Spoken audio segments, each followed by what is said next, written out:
네, 방금 한국은행에서 금리를 인상했죠. 그래서 이런 거시경제 지표가 우리 증시에 어떤 영향을 미칠 수 있는지 우리나라에서 그래도 손꼽히는 분을 좀 모셔서 분석을 좀 해보겠습니다. 자, 이창훈 전 공무원연금 자금운용단장님 모시고 자세한 시장 분석을 좀 해보겠는데요.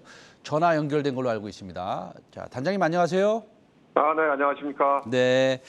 자, 기준금리 인상은 예견된 결과지만 혹시나 또 0.5% 인상할까 봐 마음을 조금은 졸이고 있었는데요. 어떻게 보셨습니까?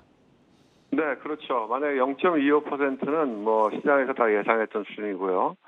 혹시나 빅스텝으로 0.5% 올리면은 아마 시장에 좀 충격이 있을 거다 이렇게 봤는데 예상대로 0.25%로 올렸고요.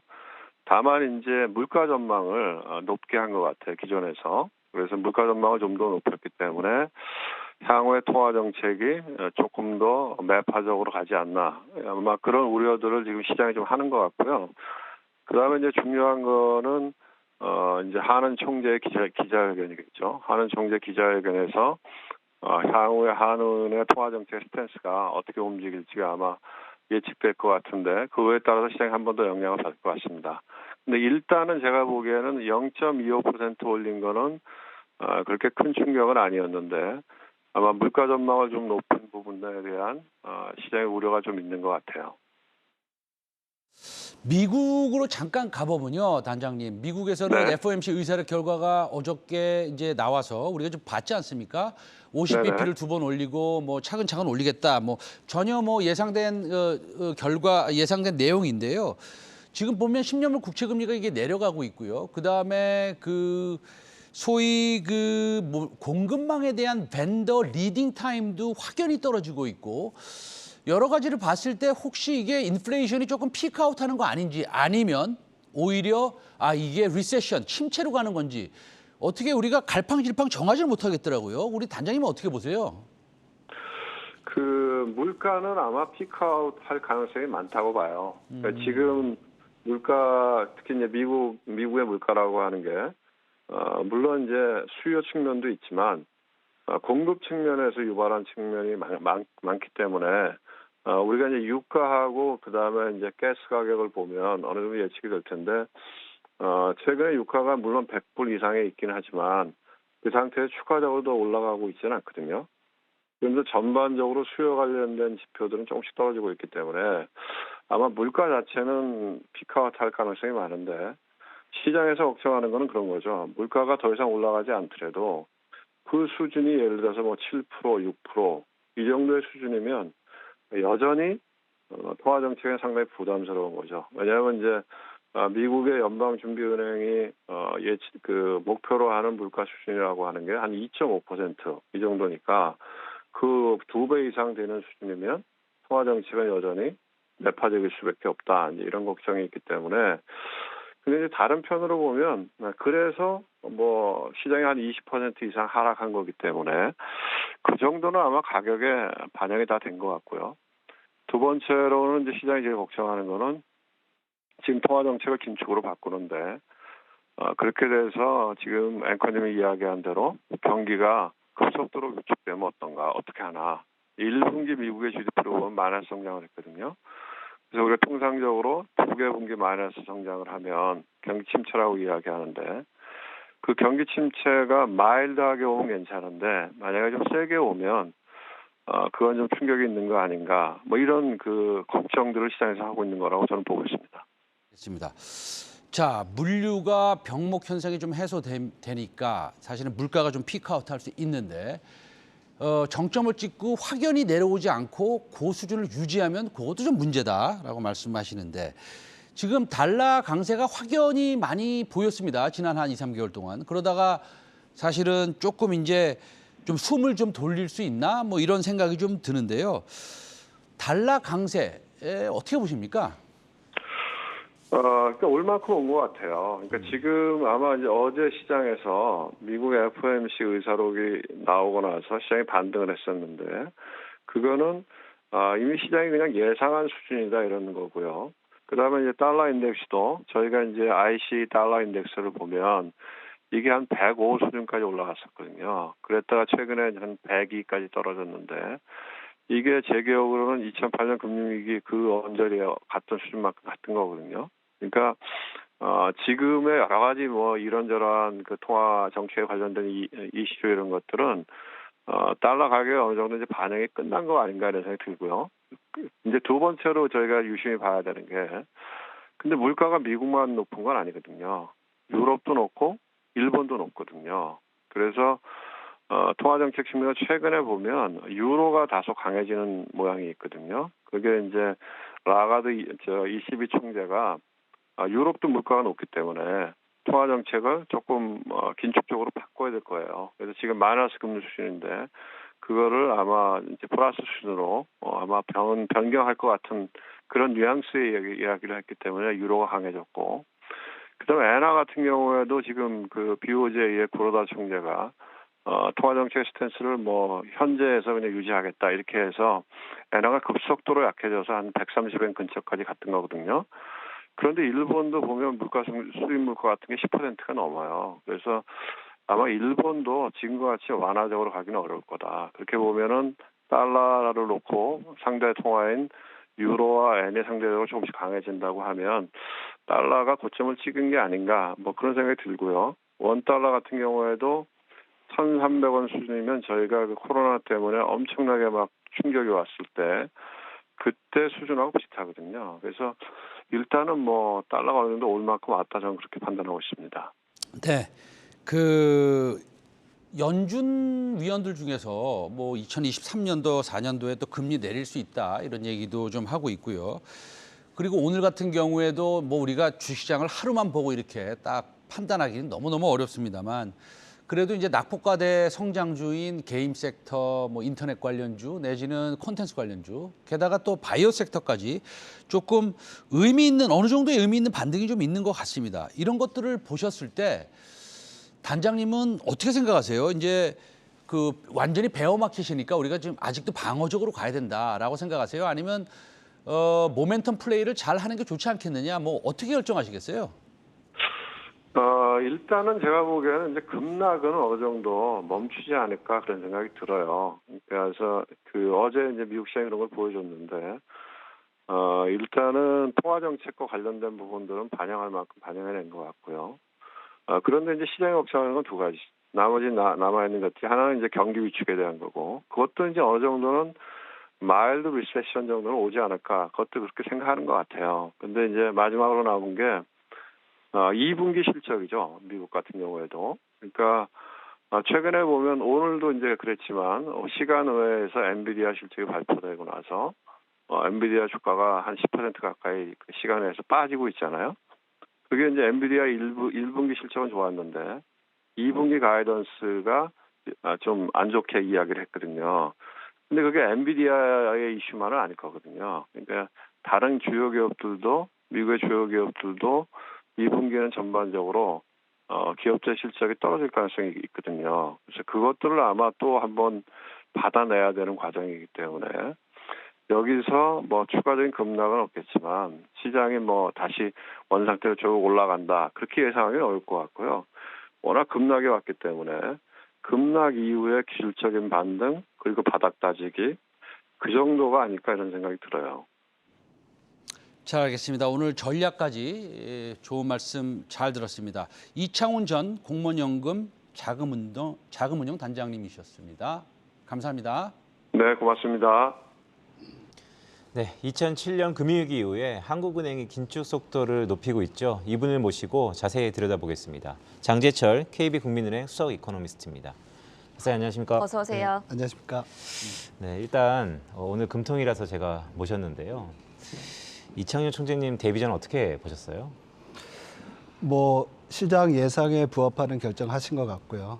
그리고 뭐 최근에 물가 상승률이 굉장히 높았죠. 그래서 뭐 지난 4월달 소비자 물가 상승률이 4.8%로 전달보다 0.7% 포인트나 높아졌고, 우리가 주목하는 인플레이션이 또 하나 있습니다. 그것이 헤드라인 인플레이션, 소비자 물가 상승률뿐만 아니라 기대 인플레이션이라는 것이 있는데. 이것이 지난달 3월달에 3.1%에서 4월달에 3.3%로 높아졌습니다. 이 기대 인플레이션이 높아진다는 것이 이제 통화 정책에서 상당히 중요한 부분인데 이러한 점을 감안하면 오늘 25bp 인상은 예상했던 것이고 또 가야 될 길을 갔다 이렇게 평가를 할 수 있을 것 같습니다. 네, 말씀 주셨던 것처럼 사실 기대 인플레이션이 3.3%로 훌쩍 높아졌는데 연준도 마찬가지겠지만 이 기대 인플레이션을 잡기 위해서는 생각보다 빠른 긴축 아니면 높은 수준의 기준금리를 요구한다라고도 할 수 있겠는데요. 네. 전반적으로 어떻게 보세요? 오늘 그럼 이렇게 25bp의 금리 인상이 왜냐하면 시장에서는 한 50bp도 예상이 있었거든요. 그건 어떻게 생각하세요? 예, 지금 50bp 이제 소위 빅스텝이라는 인상에 대한 가능성도 제기가 됐었는데요. 한국은행과 이제 연준 같은 경우는 50bp 올리면서 빅스텝 아니면 75bp 하면서 자이언트 스텝에 대한 얘기가 있는데 연준은 올해 3월부터 금리 인상을 시작을 했고요. 한국 같은 경우에는 한국은행은 지난해 8월부터 금리 인상을 시작했기 때문에 네. 좀 서두를 필요는 없지 않나 이렇게 볼 수 있을 것 같습니다. 그래서 25pp씩 이제 이것도 이번에도 지난 회의에서 바로 연달아 올린 거거든요. 보통 한국은행의 금리 인상의 어떤 패턴은 베이비 스텝이라고 이렇게 한 번 올리고 한 번 쉬었다가 또 한 번 올리는. 그래서 아기가 이제 아장아장 걸어간다. 그래서 베이비 스텝이라고 하는데 그거에 비하면 굉장히 이례적인 또 인상이라고 볼 수 있습니다. 그래서 최근에 높아진 물가 압력을 반영을 해서 연달아 이제 금통위에서 금리를 올린 거로 예상을 하고 있고요. 또 추가적인 인상도 예상하고 있습니다.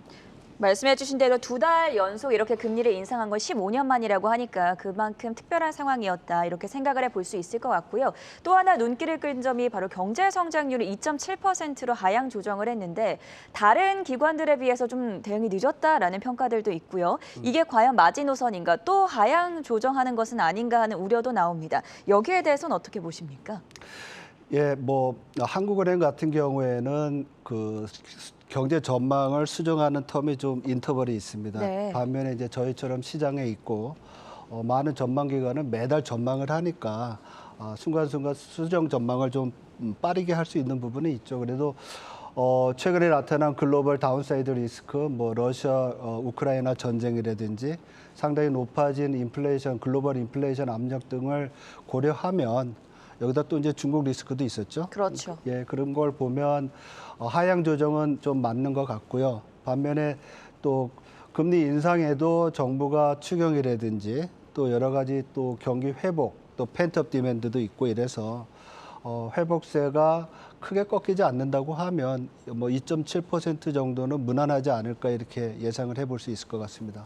네, 박사님 그러면 물가 얘기 좀 해볼까요? 사실 장재철 박사님은 데이터를 여전히 꼼꼼하게 보시니까 한국의 4월달 소비자 물가 상승률이 전월비 기준으로 0.74% 상승했습니다. 근데 올해 한국은행의 예상치가 지금 4.5%거든요. 그렇다면 전월비 한 0.22%로 쭉 증가한다는 가정인데 그렇다면 이 피크아웃 시기가 과연 상반기 어느 점인가 아니면 7월인가 그 시기에 대해서는 어떻게 보세요?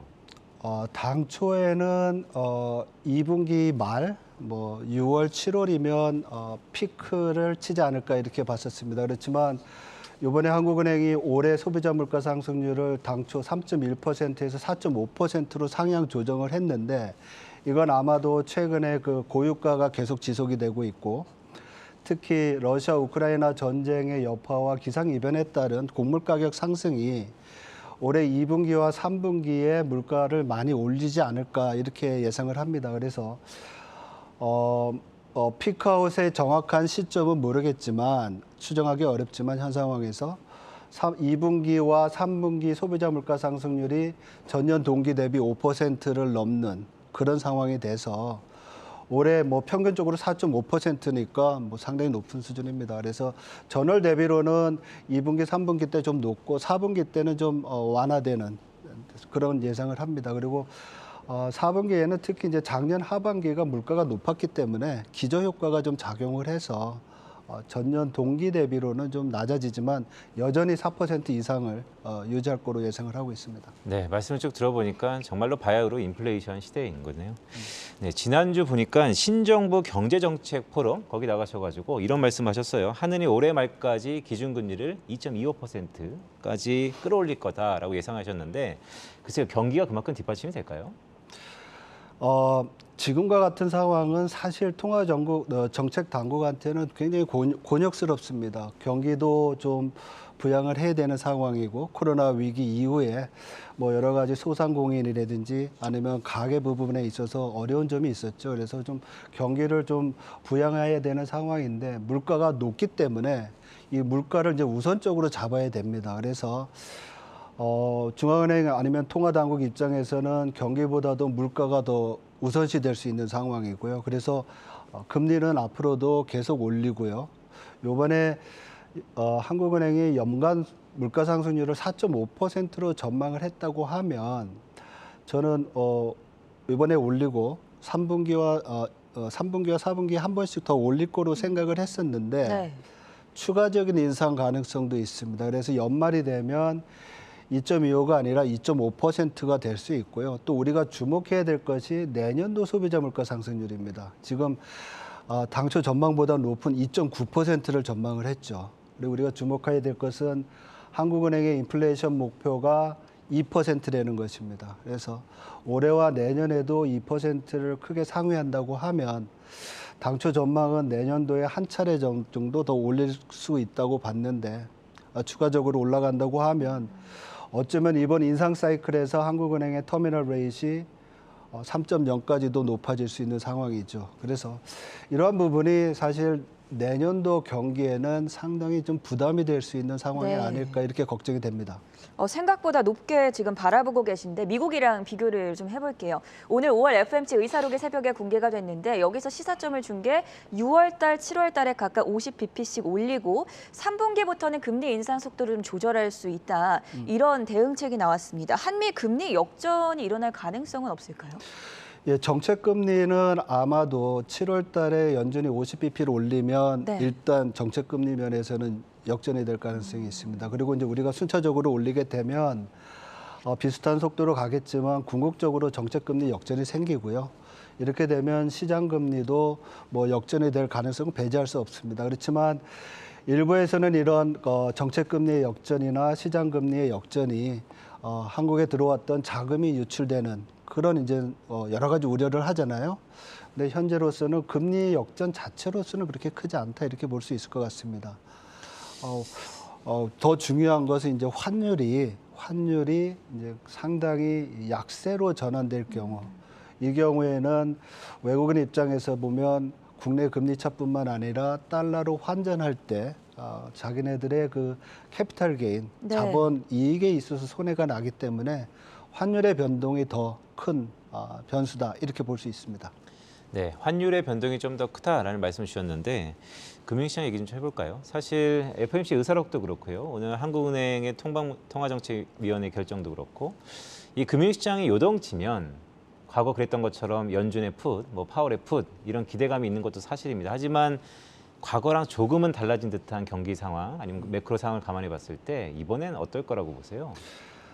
예, 뭐 일부에서는 지금 미국 주식 시장이 특히 이제 베어마켓 들어갔다, 하락장이다 이렇게 얘기를 하는데요. 지금 그런 어떤 자산 시장에서의 그 가치 손실보다도 더 시급한 것이 바로 인플레이션입니다. 지금 우리는 지표로 이렇게 이제 얘기를 하지만 미국 방송을 보면 연일 생활 물가 상승에 대해서 상당히 이제 많은 보도를 하고 있습니다. 그래서 미국의 중산층이 이제 물가가 높아지면 이렇게 높아지면 뭐 8%대니까요. 우리의 2배 정도 되는 거죠. 그러면 그 실질 구매력도 나빠지고 그래서 여러 가지 걱정이 될 수는 있습니다. 그렇지만은 이 인플레이션이 지금보다 더 가속될 경우, 소위 말해서 연준의 풋 금리 인상을 지연하거나 건너뛰므로써 인플레이션이 더 가속한다고 하면 그거로 인한 경제적인 손실이 무직 더 클 수가 있습니다. 그래서 이번 사이클에서는 연준이 그런 어떤 뭐 연준의 풋 금리 인상을 정지한다든지 이런 사인은 없을 것 같고요. 우리 앵커님께서 말씀하셨듯이 6월과 7월에 스텝을 하고 난 다음에는 그 다음부터는 그동안에 이제 긴축 정도를 체크하면서 좀 약간 슬로우 다운하는 그런 모습은 보일 수 있습니다. 네. 그렇지만 중간에 지금 연준에 우리들이 이번 사이클 미국 금리 인상 연준 사이클의 터미널 레이트를 3.5 정도 보고 있거든요. 그 정도 본다고 하면 거기까지는 그냥 쭉 가지 않을까 이렇게 지금 현재로서는 예상을 하고 있습니다. 현재 시장에서는 연준의 풋을 기대하기는 어려운 상황이다. 이렇게 정리를 해보겠습니다. 어쨌든 빅스텝 지금 2번이 남아있잖아요. 3분기 때 금리 인상을 조절한다고 해도 그렇다 보니까 공격적인 정책 금리 인상이 곧 경기 침체로 이어지는 것은 아닌가 하는 우려도 나오는데 개인 투자자분들은 어디서 좀 답을 찾아보면 좋겠습니까? 예, 연준의 금리 인상 사이클의 최종점은 항상 경기 침체였습니다. 네. 그리고 경기 침체 이전에는 시장이 지금과 같이 상당히 이제 조정 국면을 겪고요. 그래서 경기 회복보다는 시장의 어떤 회복이 좀 빠를 수는 있습니다. 그렇지만 그 시점까지는 상당히 이제 인내가 필요하고요. 뭐 오늘 아침에 읽은 뭐 IB의 보고서에 따르면 보통 미국 시장이 리세션에서 약 한 S&P 500 지수 같은 경우로는 30% 정도 하락을 했다고 예. 합니다. 근데 지금 약 한 20% 그렇죠. 하락을 했으니까 추가 하락 여지가 있다는 거죠. 과거 경험에 비하면. 네. 그래서 상당히 이제 조심해야 되는 상황인데 그렇지만 이러한 상황에서도 우리가 뭐 투자는 안 할 수는 없는 거고요. 그래서 투자를 한다고 하면 아무래도 이러한 경기에 좀 비탄력적인 섹터가 있을 것 같고요. 그리고 또 최근에 이제 코로나 위기에서 벗어나면서 소위 말해서 모빌리티가 늘어날 거로 예상을 하고 있습니다. 특히 올해 하반기부터는. 그래서 이러한 모빌리티 늘어날 때 혜택을 받을 수 있는 섹터가 어디 있는지, 소위 말해서 이제 캐시플로우가 잘 될 수 있는 데가 어딘지 이런 데 좀 우리가 관심을 가져야 되지 않을까 이렇게 생각을 합니다. 네. 네, 박사님 마지막 질문을 좀 드려야 될 것 같습니다. 사실 인플레이션 시대라는 것이 유럽을 그렇고 일본도 그렇고 디플레이션의 악령이라고 저희가 얘기를 하잖아요. 즉 기업이 그만큼 투자를 꺼려하고 오히려 예금이나 적금이나 안전자산을 쫓고. 근데 인플레이션 시대라 그러면 기업이 이제 투자를 나설 텐데 물론 그 시차가 존재하겠죠. 과연 이번에도 인플레이션 시대가 도래했기 때문에 기업들은 투자를 나선다고 보시나요? 어떻게 좀 보세요? 그러니까 상당히 이제 중요한 질문을 하신 거예요. 그러니까 이제 투자가 되기 위해서는 뭐 경기에 대한 회복에 대한 전망이 있어야 되는데 아직 이제 거기까지 기대하기는 어려울 것 같고요. 그리고 이제 아니면 선제적인 투자를 좀 한다고 하더라도 궁극적으로 지금 인플레이션과 금리 인상 그리고 리세션 이 채널에서 가장 그 키 역할을 하는 게 뭐냐면 일부에서는 이제 뭐 원자재 가격도 오르고 임금도 오르고 하니까 물 가격에 이제 이런 비용을 가격에 전가해서 인플레이션이 이제 일어나는 거고 그러면 또 가격이 올라가면 기업의 레버뉴 또 늘어날 수 있잖아요. 소득이 수입이. 그렇지만 문제는 그렇게 가격이 올라가면 결국에는 소비자가 수요를 줄인다는 거잖아요. 그래서 소위 말해서 그 레버뉴 자체가 확장이 안 될 거고 이러한 점이 이제 주식시장에서 어닝 포캐스트를 낮춰주게 되는 그런 역할을 할 거로 예상을 합니다. 지금 뭐 아직까지 충분히 반영되지 않은 것 같고 그래서 아직까지는 투자가 좀 활성화되기는 어렵지 않나 이렇게 보고 있습니다. 그래서 시장의 어떤 전반적인 분위기 자체는 올해 3분기나 4분기 정도 돼야지만 좀 리세션에 대한 우려를 좀 덜 할 것 같고요. 그다음부터 이제는 실물 경기에서 리세션은 오지만 시장은 경기 회복을 기대하는 것이고 그래야지만 이제 투자도 좀 진행이 되지 않을까. 그래서 내년 상반기보다는 하반기 경기가 더 좋을 거로 예상을 하고요. 이번 리세션은 뭐 일부에서는 스태그플레이션이라고 하지만 길 것 같지는 않습니다. 그래서 단기에 그칠 가능성이 크다는 점이 좀 위안이 되고 있습니다. 현재 전망하는 상황에서는. 네, 박사님 말씀을 쭉 들어보니까 사실 저 개인적으로도 매우 궁금한 질문이었습니다. 그러니까 인플레이션 시대인데 기업이 투자를 하면 경기와 주가는 긍정적으로 반응해야 되는데 아직은 그 트리거가 할 수 있다는 게 경기에 대한 전망이 워낙 어둡기 때문에 그 부분의 턴어라운드를 보고 아마 행동을 옮기자라는 말씀을 주셨던 것 같습니다. 네, 오늘 KB 국민은행 수석 이코노미스트 장제철 박사였습니다. 박사님 대단히 고맙습니다. 고맙습니다. 고맙습니다.